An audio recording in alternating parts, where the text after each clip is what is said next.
Salut, comment allez-vous? J'espère que ça va parce que de mon côté c'est très compliqué. Ça fait 2 semaines que j'essaie d'enregistrer une vidéo sur Vinland Saga et l'autre sur Ushio Totora, mais j'ai du mal à me décider de la ligne éditoriale à adopter pour chacune de ces vidéos. Et dans cette mer de silence, j'ai entendu votre désarroi me disant « Elle est où la prochaine vidéo? On va parler de quoi la prochaine fois ?» Ah bon? Ah bah il faut pas confondre identité de genre et expression de genre, sinon on va déjà mal partir. Eh bien, vous l'avez lu dans le titre, on va parler de Trafalgar Law qui me permettra de déboucher sur quelque chose que j'ai appelé le syndrome de la pire génération dans One Piece, qui selon moi est très importante et très choquante, mais plus que ça, Trafalgar Law est le porte-étendard de ce syndrome, donc on va s'y attaquer tout de suite. Alors, Trafalgar Law est un personnage que j'apprécie énormément, d'autant plus qu'il fait partie de l'arc que j'apprécie le plus dans One Piece à l'heure actuelle, et je parle bien de l'arc Dressrosa. Il n'y a aucun arc au-dessus de celui-ci. Avant cet arc, il y a juste Oda et rien d'autre. Non.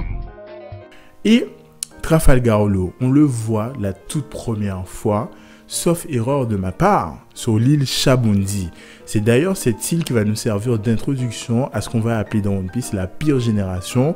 On aura des gens comme Hawkins, on aura des gens comme Kid, on aura des gens comme Drake et j'en passe et des meilleurs.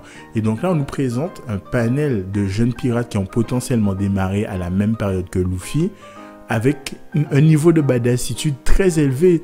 Tous ont montré des capacités très originales. Et là, tu te dis, ok, d'accord. Là, ça fait plaisir. Il y a d'autres personnes qui naviguent sur les mers, mis à part Luffy, dont Trafalgar Law. En ce qui le concerne, on va le revoir une deuxième fois et on va l'appeler l'homme qui tombe à pic.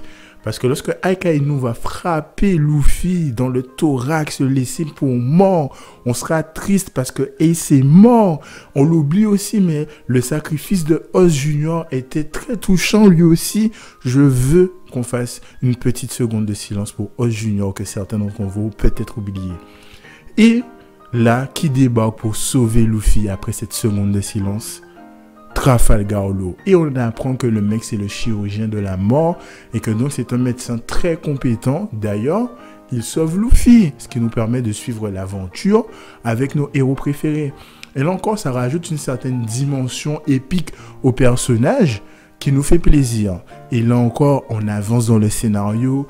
2 ans plus tard, après les événements de Marineford, on le retrouve sous Punk Hazard et le mec débarque avec un plan qui consiste à niquer le système, à saboter l'engrenage même, le système d'engrenage de piraterie tel qu'on la connaît. Pour lui, la piraterie à l'ancienne, c'est fini là. Là, on est en mode rat pie, tu vois, le gars veut bouleverser le game. Et là encore, une apparition tout à fait chaleureux, ça fait plaisir de le voir. En plus, le gars vient avec un plan vraiment impressionnant. Et là, c'est là en fait je me dis ok, c'est le moment de voir quelque chose de super intéressant. On a l'alliance de Luffy avec Trafalgar Law. Ça nous permettra de voir par le prisme plus ou moins de l'eau, est-ce que les autres pirates progressent aussi rapidement que les pirates de Mugiwara? Et j'ai envie de te dire que la réponse est non. Parce que l'eau, ça fait 20 ans qu'on regarde l'eau faire roum, roum, roum, roum et ne faire rien d'autre. Alors que Luffy nous sort des Gear 3 avec renforcement du Haki.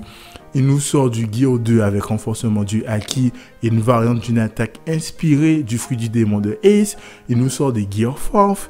Il nous sort des Gear 4 Mode Snake. Et c'est pas ça le problème. Parce qu'en fait, même les autres progressent. Zoro qui fait partie de la pire génération lui aussi. On a noté une progression chez lui. Et en fait, ce souci que j'ai avec Trafalgar Law ne progressant pas se cristallise à la suite en fait. Par exemple, dans le film qui est sorti récemment, One Piece Stampede, on revoit les autres éléments de la pire génération. Par exemple, Kid, ça fait 20 ans que je vois Missy ramasser des bouts de ferraille à terre. Tu sais, un peu comme les clodos qui sont sur la plage et qui cherchent à trouver l'or qui changera leur vie, à faire des bras immenses pour péter ça sur les gens, à se demander qu'est-ce que les mecs ont foutu pendant 2 ans. Je me pose vraiment la question, et particulièrement Trafalgar Law, quand on l'a vu avec Doflamingo, et que le gars te sort, ouais, j'ai préparé une technique de fou malade pour arrêter Doflamingo. En plus, on fait monter la sauce. On a un flashback qui fait partie de mes flashbacks préférés, on va dire, sur l'enfance des personnages principaux de One Piece. On apprend qui est Law, on apprend que le gars s'appelle Trafalgar, dit Law. Donc là, la sauce monte encore plus. Le gars sort son attaque, la Counter Shock, si je ne dis pas de conneries.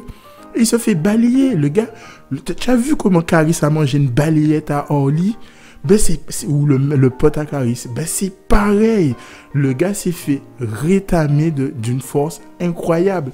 Et c'est ce que je ne comprends pas. Même là, à l'heure actuelle, dans One Piece, on est à la Wano Kuni, on retrouve encore une fois Trafalgar Law, le gars fait une apparition badass et le gars se fait littéralement arrêter par un clou. Je veux bien que c'est un clou, Kairoseki, tout ce que tu veux, mais c'est un clou. J'ai envie de te dire qu'actuellement, Luffy est en prison avec des menottes de Kairoseki et ça ne le gêne pas pour autant. Après, certains me diront oui, Trafalgar Law n'est pas un combattant, nanani, nananer. Très bien, mais qu'on me montre une progression autre que combative vis-à-vis de ce personnage, parce que jusqu'à maintenant, ses plans se sont plus ou moins bien passés, mais c'est pas non plus les trucs de fou malade, hein. C'est parce que ça passe ric-rac. Et ça me pose un problème. Que fait Trafalgar Law? Que fait la pire génération des miracles? Parce que moi, je trouve ça assez dommage qu'au final, qu'on ait un lore de personnages aussi important, aussi extravagant, aussi pluriel ou pluraliste, je ne sais pas comment on dit, vous allez me le dire dans les commentaires, et de ne pas les utiliser ou de les mettre en avant. On aura beau dire, par exemple dans Naruto, on suivait plus ou moins 2 personnages, mais genre quand tu voyais Naruto progresser, tu voyais ses progrès par rapport à ce qui se faisait précédemment. Ensuite, on a eu un arc sur Sasuke, on a vu cette progression. Même le petit arc dédié à Shikamaru lors de la mort d'Asuma vise à nous montrer que ces personnages ont progressé. Peut-être pas au même rythme que nos personnages principaux, mais on ne peut pas contester le fait qu'ils aient progressé. Et c'est ce que je ne ressens pas avec Trafalgar Law, c'est ce que je ne ressens pas avec la pire génération des miracles. Donc, mon Dieu, j'ai confondu avec Kuroko no Basket, je voulais dire la pire génération tout court. Donc, si vous lisez les animes sans me spoil, dites-moi que on a quelque chose de croustillant concernant cette pire génération à venir qu'on verra dans l'anime, ou tout simplement donnez-moi votre avis sur les personnages comme Trafalgar Law ou un de vos personnages préférés qu'on ne voit certainement pas. Donc, les commentaires sont là pour ça. Laissez vos avis. D'ici à la prochaine fois, portez-vous bien. C'était votre gars sûr, Noir Ninja. À plus tard. Au revoir, merci. Au revoir, merci. Au revoir, merci.